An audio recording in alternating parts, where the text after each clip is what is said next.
ঘাসের ডগায় জমে থাকা শিশির আর পাতার ফাঁকে উকি দিচ্ছে সূর্যের মৃদু আলো। আর সেই আলো ফোটার আগেই কাঁধে বাঁক আর রসের হাঁড়ি নিয়ে মাঠের দিকে ছুটে চলেন গাছিরা।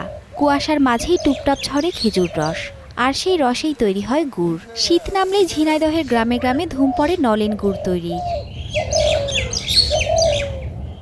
এই গুড় তৈরি আর রস সংগ্রহে প্রস্তুতি নিতে হয় আগের দিন বিকেল থেকে। গাছিরা ঠুলি, গাছিদা, বালিধারা ও ভাড় নিয়ে ছুটে চলেন মাঠের দিকে। গাছ থেকে রস সংগ্রহ করে মাটির হাঁড়িতে রাখা হয়। এরপর বাঁকে ঝুলিয়ে বাড়ি ফেরেন গাছিরা। বড় পাত্রে রস ঢেলে শুরু হয় রস জাল করার প্রক্রিয়া। তখন গ্রাম বাংলা জেগে ওঠে অন্যরকম এক সুগন্ধে। দীর্ঘ সময় জাল করার পর খেজুর রস রং বদলাতে শুরু করে। রস ঘন হয়ে আসার পরে শুরু হয় দানা তৈরির কাজ। গাছ খুলে নিয়ে এসে দেয়, আমরা জ্বালাই, জ্বালিয়ে ওইটা গুড় হয়।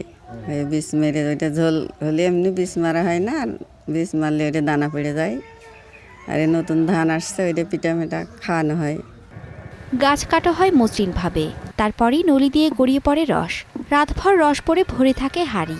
এখন গাছ তো নতুন কেবল কাটা হচ্ছে, রস অনেক দেরি লাগে, তো এখন অল্প অল্প হচ্ছে। এরপরে যে যত শীত পড়বে, গাছ দীর্ঘদিন যে অনেক দিন কাটা পড়বে, আস্তে আস্তে রস লাভদু থাকবে, বাড়তেও থাকবে। বর্তমান খেজুর গাছ আগে যে হারে ছিল সেই পরিমাণ এখন নেই, যার কারণে খেজুর গাছ খুবই কম, এই জন্য গুড়ির মান বেশি। আমরা গাছ কাটতে পারছি না, তারপরও গুড়ির কিন্তু খুব চাহিদা। সুঘ্রাণ আর মিষ্টি রঙের কারণে এই গুড় দেশের মানুষের কাছে অত্যন্ত জনপ্রিয়। এসব গুড় ঝিনাইদহ যশোর অঞ্চলে নলেন গুড় নামেই পরিচিত। তবে খেজুর গুড় ও রসের কদর বাড়লেও কমছে না গাছিদের কষ্ট।